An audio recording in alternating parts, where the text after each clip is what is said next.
খবর শুনছেন বেঙ্গল 24 চ্যানেল থেকে। আজ 12 তারিখ বৃহস্পতিবার। জানাবো আজকের গুরুত্বপূর্ণ 7টি তাজা খবর। শুরুতেই হেডলাইন্স। চাকরি ফেরত চেয়ে রাষ্ট্রপতি প্রধানমন্ত্রীকে চিঠি, যোগ্য চাকরিহারা শিক্ষকদের দাবি সংসদে আলোচনার। বাড়িতেই মধুচক্রের আসর, মা মেয়ের যুগলকে ঘনিষ্ঠ অবস্থায় পাকড়াও গ্রামবাসীর। 46 বছরে গ্যাংটকের রেকর্ড গরম, খসরোতা পাহাড়ি নদীতে স্নানে নেমে নিখোঁজ যুবক। পুলিশকে লক্ষ্য করে পাথর, বাইকে আগুন, দুই গোষ্ঠীর সংঘর্ষে ফের উত্তপ্ত মহেশতলা। সোদপুরের নির্যাতিতা আরও সংকটজনক, ফুলটুসি কাণ্ডের রিপোর্ট তলব করল মহিলা কমিশন। বাসের অযোগ্য ঘর, পানের অযোগ্য জল, দেশ জুড়ে পড়ুয়াদের হোস্টেলের দুর্দশা নিয়ে মোদিকে চিঠি রাহুলের। বাড়ন্ত করোনায় উদ্বেগ, এবার মোদির সঙ্গে বৈঠকের আগে কোভিড পরীক্ষা মন্ত্রীদের। আসছি বিস্তারিত খবরে। চাকরি ফেরতের দাবিতে রাষ্ট্রপতি প্রধানমন্ত্রীর দ্বারস্থ রাজ্যের চাকরিহারা শিক্ষকরা। দেশের সাংবিধানিক ও প্রশাসনিক প্রধানের চিঠি দিলেন শিক্ষকদের প্রতিনিধি দল।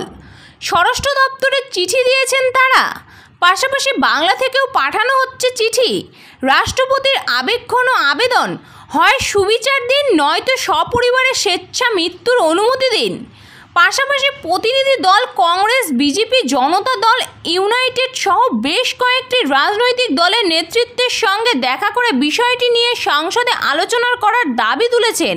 সুপ্রিম রায়ে বাতিল হয়েছে 17,206 জন শিক্ষকের চাকরি। কেন্দ্রীয় গোয়েন্দা সংস্থা সিবিআইয়ের রিপোর্ট ও নিয়োগকারী এসএসসির বক্তব্য এই শিক্ষকদের নির্দেশ বলে স্বীকৃতি দিয়েছে। তবুও আদালতের রায়ে তারা চাকরিহারা।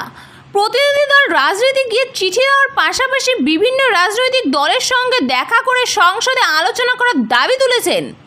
সেই সময় বাংলা থেকে হাজার হাজার চিঠি যাচ্ছে রাষ্ট্রপতির কাছে। চিঠিতে যোগ্য শিক্ষকরা লিখেছেন, আমি এবং আমার মতো আরও অনেকেই যাদের বিরুদ্ধে কোনো দুর্নীতির প্রমাণ নেই, তাদের দীর্ঘ 7 বছরের চাকরি জীবনের পর বিনা বিচারে চাকরি হারিয়েছি। এখন আবার নতুন করে পরীক্ষা দিতে বলা হচ্ছে। বয়স, পরিস্থিতি ও সময়ের বিচারে তা কার্যত অসম্ভব। যোগ্য শিক্ষক শিক্ষিকা অধিকার মঞ্চের তরফে পাঠানো ওই চিঠিতে আরও বলা হয়েছে, সুপ্রিম কোর্টের রায়ের পথ খুঁজে না পেয়ে একাধিক সহকর্মী আত্মহত্যা করেছেন। মানসিক যন্ত্রণা সহ্য করতে না পেরে অনেকেই আত্মহননের চেষ্টা করেছেন। বাড়িতেই মধুচক্রের আসর, আপত্তিকর অবস্থায় অচেনা যুগল ধরে ফেললেন স্থানীয়রা। চক্র চালানোর অভিযোগে মা মেয়েকে ঘিরে বিক্ষোভ স্থানীয়দের। ঘটনাটি ঘটেছে বালুরঘাট ব্লকের অন্তর্গত হাজিপুর গ্রামে। মা মেয়েকে এলাকা ছাড়া করার দাবি তুলেছেন স্থানীয়রা।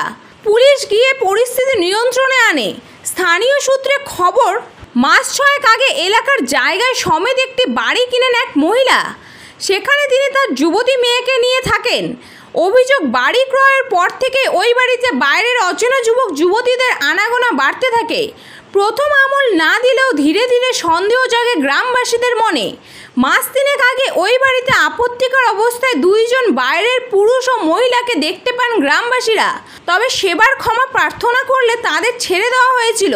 পুনরায় এমন ঘটনা যাতে না ঘটে তার জন্য সতর্ক করা হয় বাড়ির মালিককে।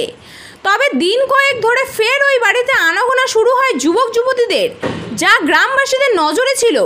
অবশেষে মঙ্গলবার রাতে এক যুগলকে ওই বাড়িতে ঢুকতে দেখা যায়। গ্রামবাসীরা একত্রিত হয়ে বাইরে থেকে দরজার শেকল তুলে দেন। অবস্থা বেগতিক দেখে বাড়ির মালকিন ও তার মেয়ে ওই যুগলকে পেছনের দরজা দিয়ে পালাতে সাহায্য করে বলে অভিযোগ, কিন্তু গ্রামবাসীরা তাদের ধরে ফেলে। ঘটনায় ব্যাপক উত্তেজনা ছড়ায় এলাকায়। খবর পেয়ে বালুরঘাট থানার পুলিশ ঘটনাস্থলে পৌঁছে যুগলকে উদ্ধার করে নিয়ে যায়। গ্রামবাসীরা ওই ঘটনায় ওই বাড়ির মালকিন ও তার মেয়েকে ঘিরে বিক্ষোভ দেখায়। 46 বছরের রেকর্ড গরম পড়েছে গ্যাংটকে। গরম থেকেই রেহাই পেতে পশ্চিম সিকিমের সোমবরিয়ার রামমাম নদীতে নেমে নিখোঁজ যুবক। তার খোঁজে নদীতে তল্লাশি চলছে। ওই ঘটনার পর সিকিম প্রশাসনের তরফে প্রবল স্রোতের জন্য পাহাড়ে খরস্রোতা নদীতে স্নান করার ক্ষেত্রে নিষেধাজ্ঞা জারি করা হয়েছে। ঘটনার তীব্র উত্তেজনা ছড়িয়েছে। তাপমাত্রা বেড়ে যাওয়ায় নদীতে স্নান করার দৃশ্য সমতলে খুব স্বাভাবিক। তবে এবছর শিলিগুড়ির মহানন্দা ক্যানেল, আলিপুরদুয়ারের কালজানি, ডিমা, কোচবিহারের তোর্ষা নদীতে সকাল থেকে স্নানের ছবি ধরা পড়েছে। বাদ যায়নি উপরের এলাকাও। ভয়ডর ভুলে পাহাড়ি খসরতা নদীতে ডুব দিয়েছে অনেকেই। পশ্চিম সিকিমের সোমবাড়িয়ার রামমাম নদীতেও স্নানের জন্য রীতিমতো ভিড় বেড়ে যায়। এমন সময় এক যুবক জলের তীব্র স্রোতে ভেসে নিখোঁজ হতেই হইচই শুরু হয়। বিকেল পর্যন্ত যুবকের দেহ উদ্ধার করা সম্ভব হয়নি। ঘটনার পর প্রশাসনের নির্দেশে নদীতে বন্ধ স্নান। গত 46 বছরের রেকর্ড গরম পড়েছে সিকিমের রাজধানী গ্যাংটকে।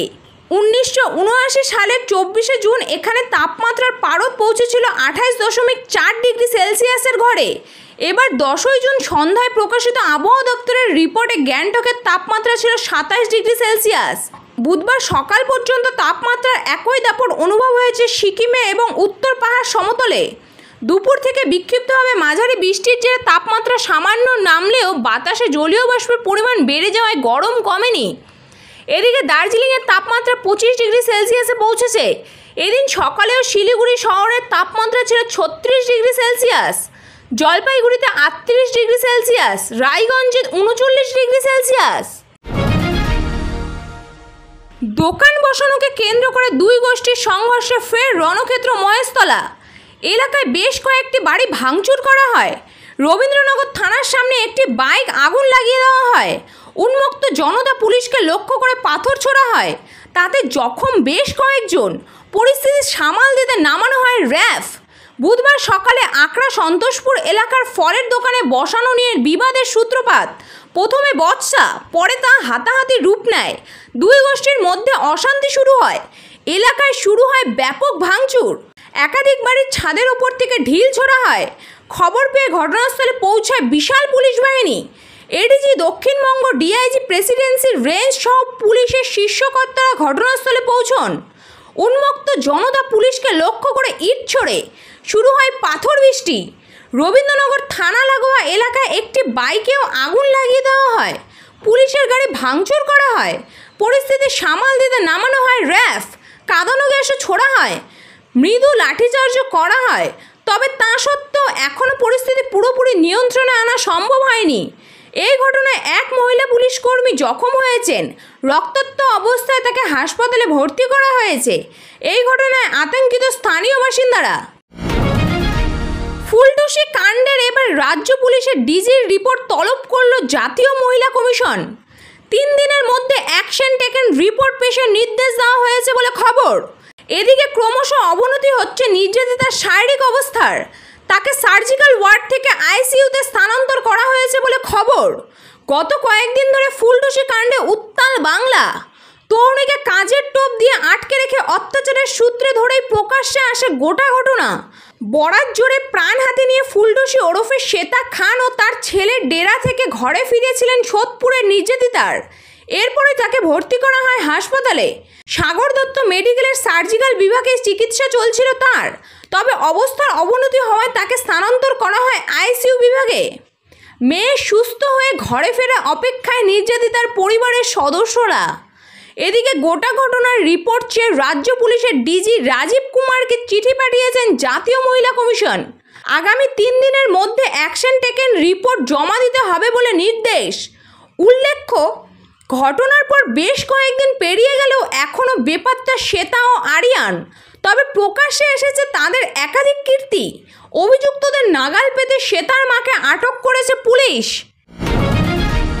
10ম শ্রেণী উত্তীর্ণ দরিদ্র ও পিছিয়ে পড়া কিন্তু মেধাবী ছাত্রছাত্রীদের জন্য স্কলারশিপ চালু করার দাবিতে প্রধানমন্ত্রী নরেন্দ্র মোদীকে চিঠি দিলেন লোকসভার বিরোধী দলনেতা রাহুল গান্ধী। চিঠিতে তিনি লেখেন, দেশের বহু মেধাবী অথচ দরিদ্র ছাত্রছাত্রী শুধুমাত্র অর্থের অভাবে উচ্চশিক্ষায় অংশ নিতে পারছে না।